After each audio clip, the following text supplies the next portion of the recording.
네, 올해도 변함없이 추수감사절이 다가왔습니다. 아마 추수감사절을 맞아서 자녀들이나 가족들을 만나러 가시는 분도 계실 테고, 자녀들이나 가족들이 아마 찾아와서 함께 시간을 가지는 그런 분들도 계실 겁니다. 한자리에 오랜만에 다 가족들이 모이게 되면 그 자리에 지난 한 해 동안 주신 그 감사의 제목들을 잘 돌아보면서 행복하고 즐거운 그런 감사절을 보내실 수 있기를 바랍니다. 오늘 저희는 추수감사 주일 예배로 드리고 있습니다. 그런데 이제 제가 부임하기 전에 주보를 보니까 한 3주 정도 이 추수감사 주일이 오늘이 아니라 지난주로 이렇게 광고가 나간 것을 아마 보셨을 겁니다. 제가 와서 오늘로 바꿔서 지난주가 아닌 오늘 추수감사주일 예배를 드리고 있습니다.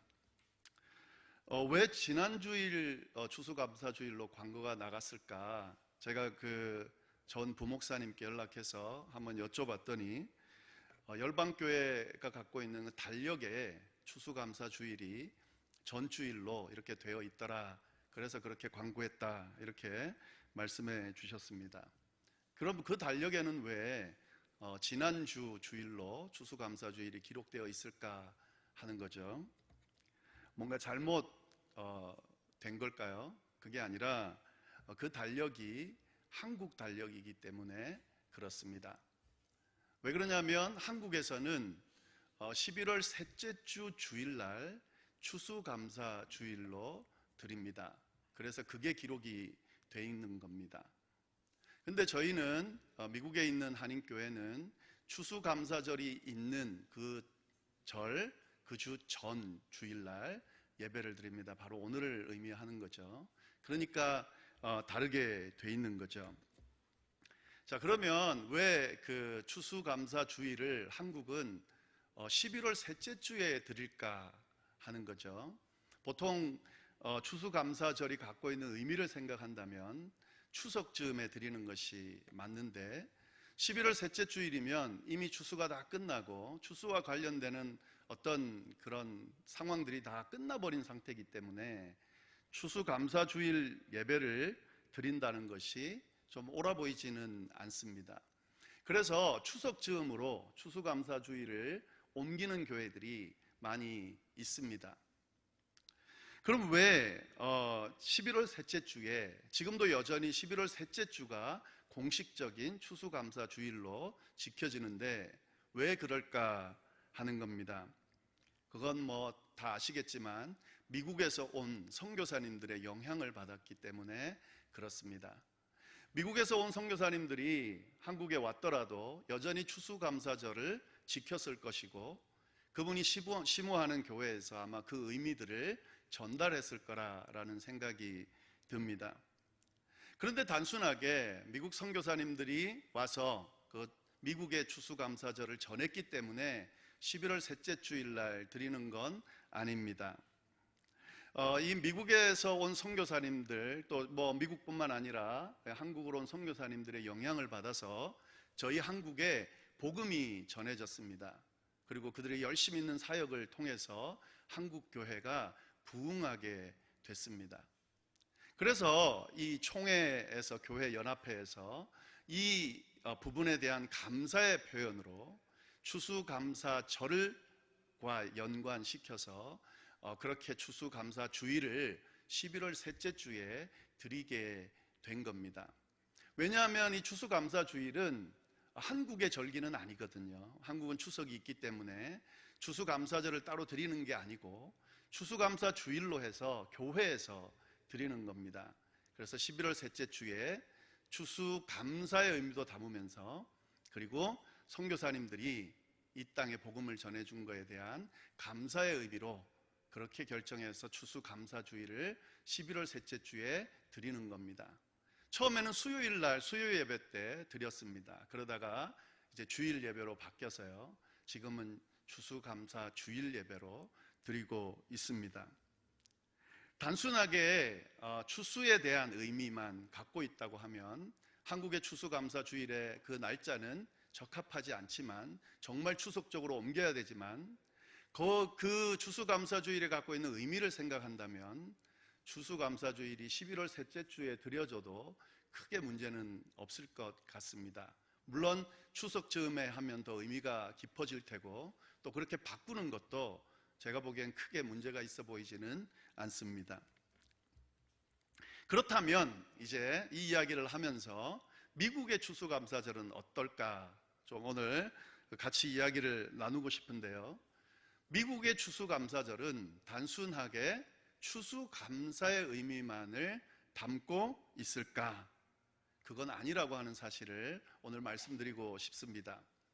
이 부분을 놓치게 되면 추수감사절이 갖고 있는 진짜 의미를 우리가 제대로 이해할 수 없게 됩니다. 미국의 추수감사절은 추수한 것에 대한 감사의 어떤 표현으로 감사절을 지키고 있는 거지만 그 이상의 의미가 있다라고 하는 사실입니다. 물론 다 아시는 것처럼 이 추수감사절의 유래가 영국 국교의 박해를 피해서 청교도들이 새 대륙을 찾아서 오게 됐고 종교의 자유를 위해서 그리고 신대륙을 찾게 된 것이 미국 땅, 동부에 있는 미국 땅이었고요. 그리고 거기서 모진 겨울을 보내고 그리고 그 다음 해에 수확하게 하신 그 하나님의 은혜에 감사해서 추수감사에 대한 예배를 드린 것이 기원이 됐다, 그런 이야기가 있습니다. 그러다 보니까 수확해서 감사했다, 여기에 많이 집중하게 되는데 사실은 의문을 제기할 수 있는 부분들이 좀 있습니다. 이게 왜냐하면 진짜 그 당시에 그 상황이 감사할 수 있는 상황이었냐 하는 겁니다. 제가 의문을 좀 제기하고 싶은 것은 단순하게 수확한 것에 대한 감사가 그 의미라면 그 당시 그 상황이 감사 제사를 드릴 정도의, 감사 예배를 드릴 정도의 상황이었냐 하는 겁니다. 이 메이플라워 호를 타고 영국에서 건너온 이 청교도들이 신대륙에 와서 바로 정착하고 바로 어떤 행복한 삶을 시작했냐면 다 아시는 것처럼 그렇지가 않습니다. 그들이 도착했을 때가 1620년 12월 11일이었습니다. 다시 말씀드리면 겨울이었다 하는 거죠. 동부의 12월 추운 겨울, 한번 생각해 보십시오 여러분. 혹독한 추위가 있는 그런 지역이었다 하는 거죠.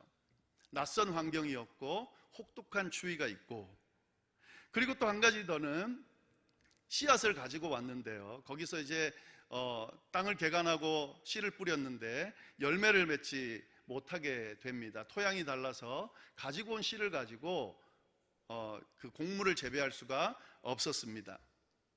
그렇게 그 겨울을, 또 혹독한 겨울을 넘어서서 낯선 땅에서 가지고 온 씨앗들을 재배해도 키워낼 수 없는 그런 상황을 보냈다 하는 겁니다.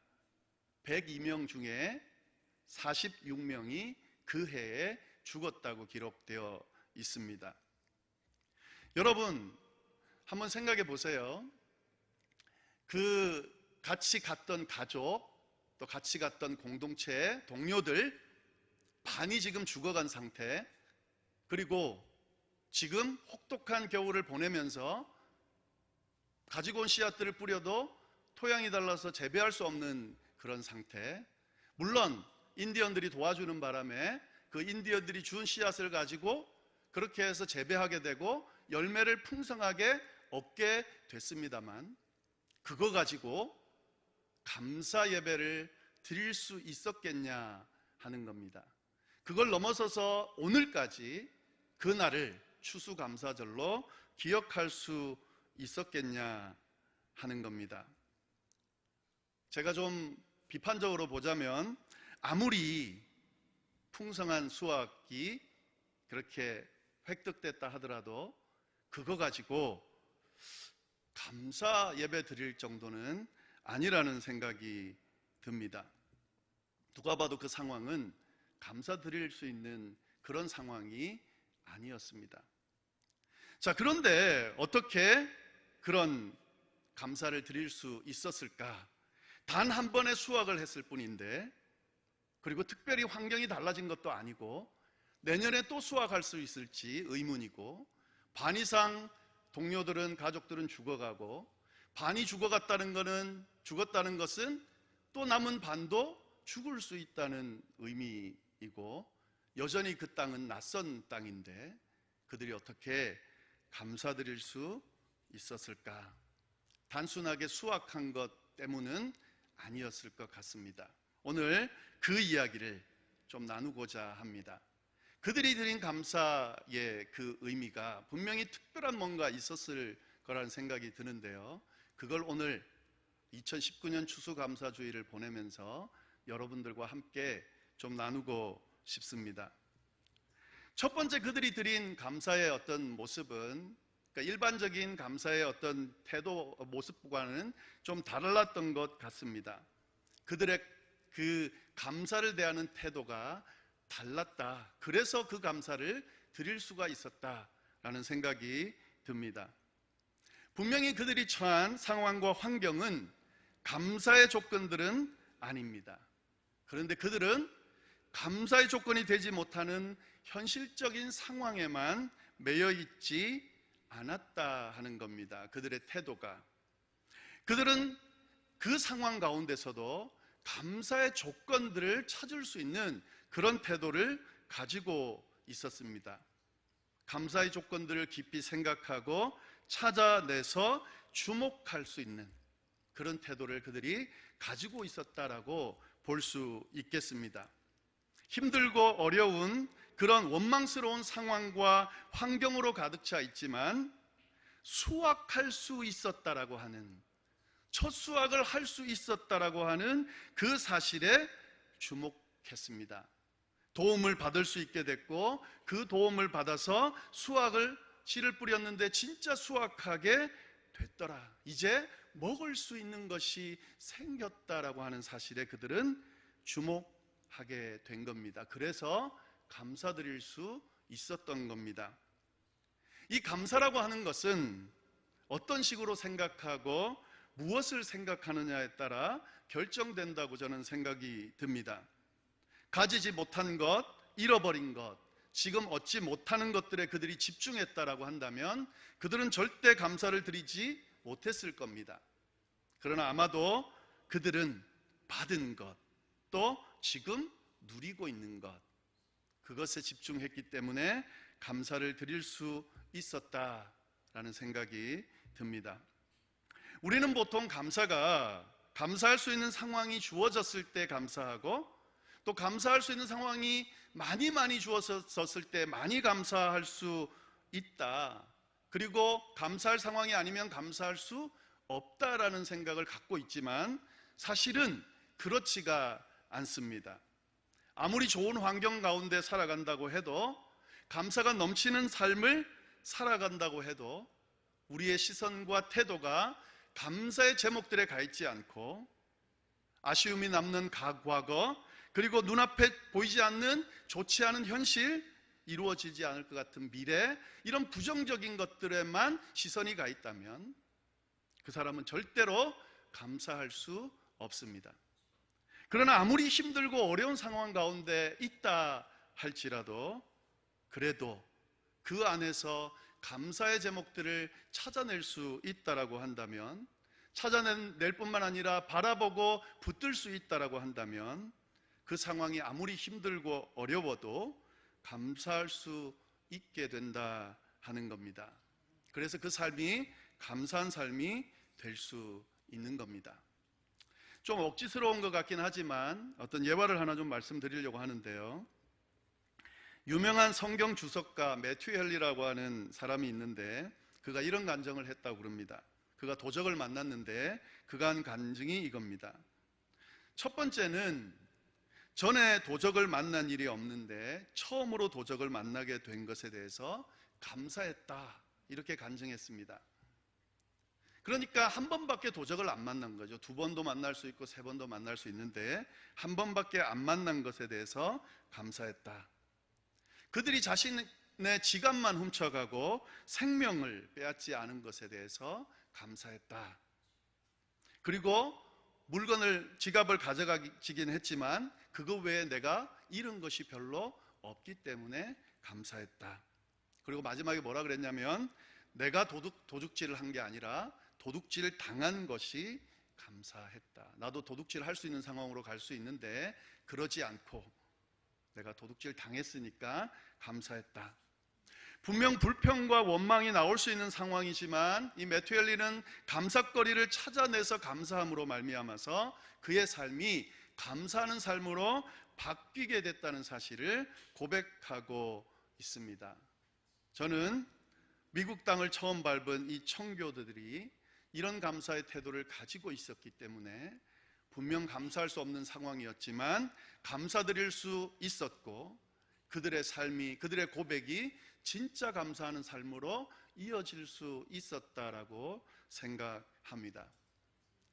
여러분, 올 한 해 지내오면서 분명히 힘들고 어려운 일들이 많았을 겁니다. 나는 아무런 힘든 일도 아무런 어려운 일도 겪지 않고 한 해를 보냈다라고 말하는 분은 없을 겁니다. 크고 작은 어려움들, 힘들고 어려운 일들, 우리를 힘들게 하는 사건들과 상황들 가운데서 지금까지 살아왔을 겁니다. 어쩌면 이 자리에는 더 이상 일어서기 힘들 정도의 그런 상황에 처해 있던, 아니면 지금도 처해 있는 분들이 있을 수 있습니다. 그런데 어떤 상황 가운데 있었더라도, 또 있다 할지라도 감사거리를 찾아내고 그 감사거리에 주목할 수 있다고 한다면 올 한 해는 감사한 한 해가 될 수 있습니다. 한 해 동안 지내오면서 그런데 아무리 풍성한 감사의 제목들을 넘치게 받았다 할지라도요, 원망과 불평거리 한두 가지 때문에 그거 붙들고 그렇게 한 해를 마감하게 된다면 그 사람은 분명히 지난 한 해가 불평과 원망으로 가득한 그런 한 해로 끝나게 될 겁니다. 어떻게 한 해를 마무리할 것인가는 감사를 어떤 태도로 대하느냐에 따라 결정될 수 있다는 사실을 잘 기억하실 수 있기를 바랍니다. 자신을 한번 잘 돌아보는 그런 추수감사 주일이 되면 좋겠습니다. 그런데 제가 오늘 드리고 싶은 이야기는 이 이야기가 아니고요,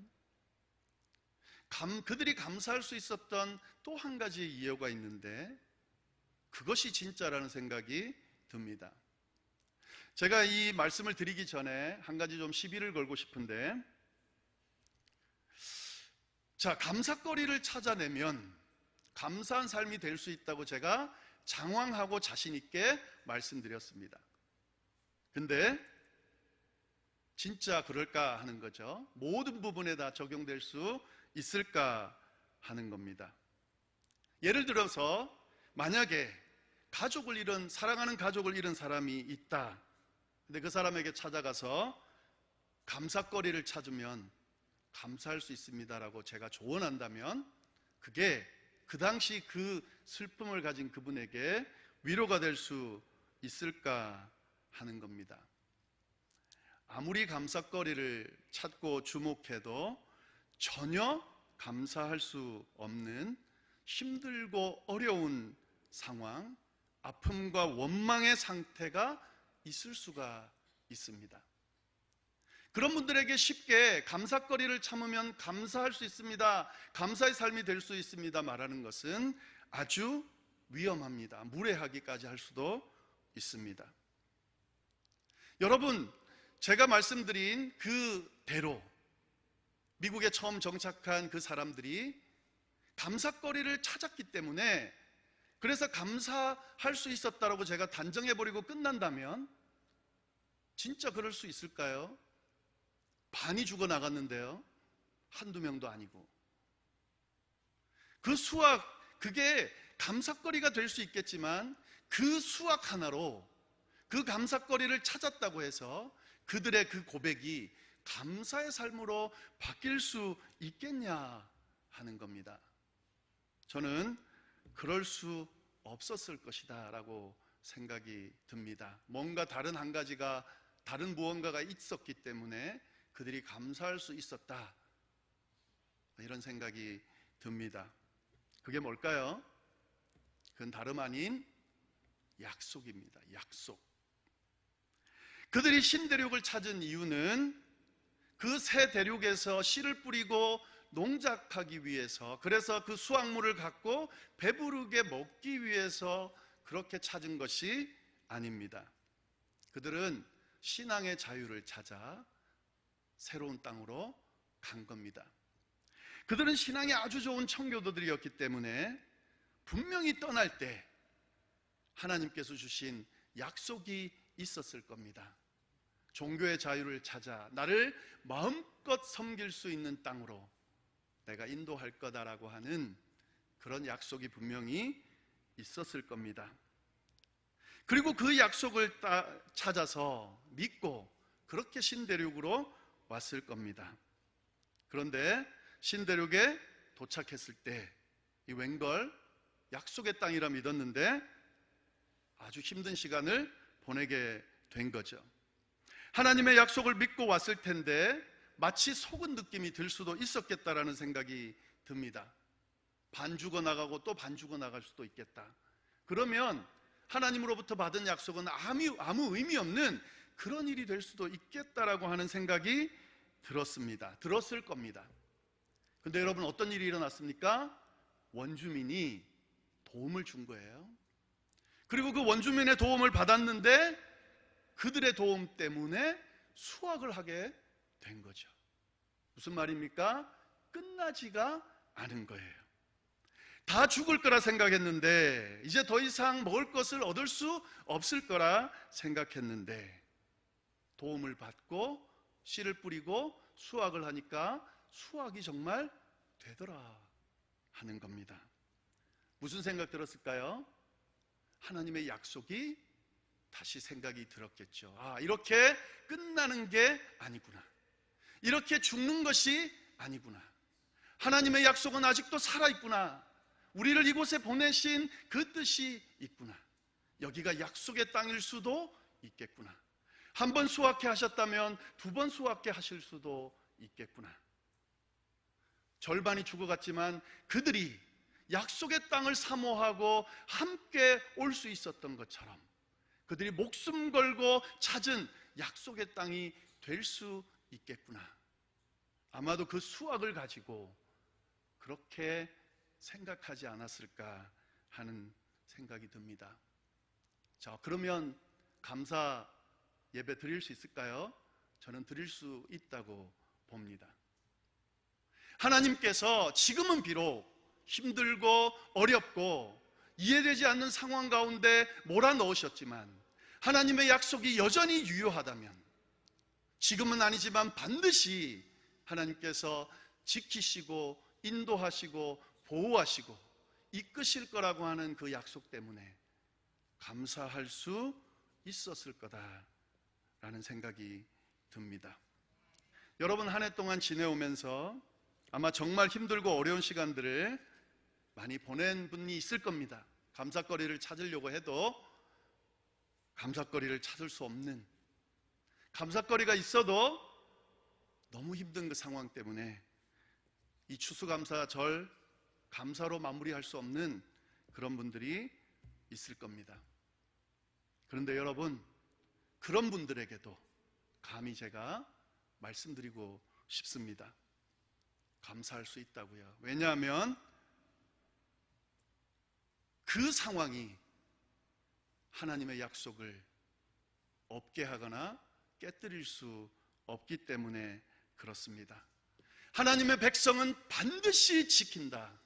하나님의 백성은 반드시 돌보시고 인도하시고 이끄신다 라고 하는 그 약속이 거짓이 아니기 때문에, 그 약속은 여전히 유효하고 반드시 이루어질 거기 때문에 그 약속을 붙들 수만 있다면 그분은 반드시 감사한 삶을 사실 수 있을 거기 때문에, 그래서 우리 함께 이 추수감사 주일을 감사로 채웁시다. 감사의 예배를 드립시다. 그렇게 말씀드릴 수 있겠습니다. 추수감사절 보내면서요, 여러분에게 조언드리고 싶은 것은, 지난 감사거리들을 가지고도 감사하지만 내게 여전히 하나님의 약속이 있으므로 아직 내게 그 약속이 유효하다는 사실을 붙들 수 있도록 하셨으므로 감사할 수 있게 되기를 바랍니다. 만약에 그렇지 못하다고 하면 그 약속을 다시 한번 주목할 수 있게 되기를 바랍니다. 그 약속 때문에 감사할 수 있습니다.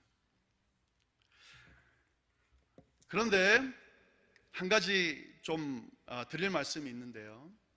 사실 오늘 본문은 지난주에 했던 본문입니다. 그래서 하나님의 약속이 중요하다는 말씀을 드렸는데, 이 하나님의 약속을 중요하게 생각하고 붙들고 기억하는 것이 너무 중요한 건 알겠는데 이게 쉽지가 않다는 거예요. 제가 처음에 청교도들이 미국 땅 처음 밟았을 때 가장 힘든 것, 그것이 뭐였을까를 생각해 보니까 힘들고 어려운 그 시간들을 겪으면서 하나님이 주신 약속이 희미해졌을 것 같아요. 그 약속이 흔들렸을 것 같습니다. 그 약속을 지켜야 되는데 지키지 못했을 것 같아요. 1년 동안 막 정신없이 지내다 보니까 그 약속을 잊어버렸을 것 같아요. 그래서 아마 힘들지 않았을까 하는 생각이 듭니다. 약속이 중요한 건 알겠지만 이 약속을 붙들고 끝까지 지키고 살아가는 것이 힘듭니다. 왜요? 사단이 하는 일이 그 일입니다. 태초부터 그랬습니다. 최초의 아담과 하와에게 하나님이 약속해 주셨어요. 이 에덴 동산에서 마음껏 즐기라고, 그리고 선악을 알게 하는 나무만 먹지 말라, 그러면 이곳에서 누릴 수 있도록 하겠다고. 그런데 사단이 한 유혹은 뭡니까? 그 약속 진짜냐고. 아닐걸? 아담과 하와가 넘어갔던 것도 결국에는 하나님의 약속에 대한 의심, 그 의심 때문에 넘어가게 된 거죠. 이 이후에도 끊임없이 이 하나님의 약속을 붙들지 못해서 흔들린 하나님의 백성들이 참 많이 있습니다. 사실 오늘 이 본문은요, 다윗이 쓴 시편의 본문이거든요. 이 시편은 105편에 동일하게 나옵니다. 제가 지난주에는 하나님의 약속을 기억하고 지키란 말씀에 너무 집중하다 보니까 이 배경을 설명을 안 드렸는데, 사실은 이 고백이 다윗이 하나님의 약속을 회복하고 난 뒤에 고백한 내용입니다. 그리고 난 뒤에 야, 약속 너무 중요해, 약속을 기억해, 이렇게 고백한 내용입니다. 간단하게 좀 말씀을 드리면 이 시편 배경은 뭐냐면, 다윗이 잃어버린 언약궤, 이스라엘 백성들이 언약궤를 잃어버렸는데 그 언약궤를 다시 찾고 난 뒤에 드린 그런 찬양시입니다. 이스라엘 백성에게는 하나님으로부터 받은 아주 중요한 약속의 증표가 있는데 그게 바로 언약궤입니다. 하나님께서 언약궤를 만들라 하시고 그 언약궤 안에다가 십계명도 넣고 그 약속의 증표들을 넣고, 그리고 그 약속 언약궤 위에 내가 임재하겠다라고 말씀해 주셨습니다. 그리고 이스라엘 백성들은 이 언약궤를 중심으로 그렇게 민족을 이어왔습니다. 출애굽 이후에 거친 광야 생활을 이겨냈던 것도 언약궤 중심의 삶이었기 때문에 그렇고요. 가나안 땅을 정복하기 위해서 요단강을 건널 때에도 언약궤를 메고 발을 디뎠을 때 그 요단강이 갈라졌습니다. 여리고성을 무너뜨릴 때도 언약궤를 메고 그 여리고성을 돌 때에 무너졌습니다. 그런데 여러분, 이스라엘 백성들이 이 언약궤를 잃어버렸어요. 빼앗겨 버렸습니다. 엘리가 제사장으로 있을 때에 블레셋과 전투에서 그 언약궤를 하나님의 약속으로 보지 않고 그것은 무슨 영험한 것이냐 가지고 나갔다가 뺏겨 버립니다. 그래서 이스라엘 백성들에게 이 언약궤가 없게 됐습니다. 여러분, 굉장히 위험한 상황이죠. 이스라엘 백성은 하나님의 약속 중심으로 이어온 그런 하나님의 백성인데 언약궤를 잃어버린 거예요. 그 뒤에 일어난 증상이 뭐냐면 왕을 세워달라고 하는 그런 요구가 그때 나옵니다. 이스라엘은 하나님 중심의 나라인데 하나님 존재가 있음에도 불구하고 왕을 세워달라고 요구를 하게 됩니다. 그리고 사울 왕을 세우게 돼요. 언약궤가 없는 상태에서 왕을 세워달라 그러고, 세워진 그 사울 왕은 하나님 중심의 통치를 한 것이 아니라 자기 마음대로 인본주의적인 통치를 하게 됩니다. 그래서 여전히 이스라엘에는 언약궤가 없는 상태로 이어지게 되더라 하는 거죠. 근데 여러분, 사울이 그렇게 해서 하나님 중심으로 가지 않다가 내침을 당하고 그 다음에 다윗이 왕으로 됐는데, 이 다윗이 왕이 되면서 가장 먼저 한 일은 뭐냐면 언약궤를 찾아오는 거였어요.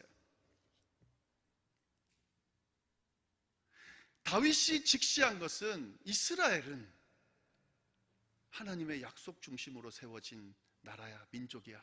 근데 언약궤가 없어. 큰일 나지. 그래서 언약궤 찾는 일을 가장 먼저 했습니다.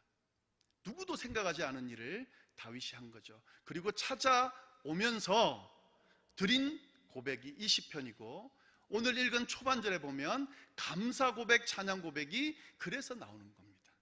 하나님의 언약궤를 다시 찾은 것에 대한 감사, 하나님의 약속을 다시 회복한 것에 대한 감사.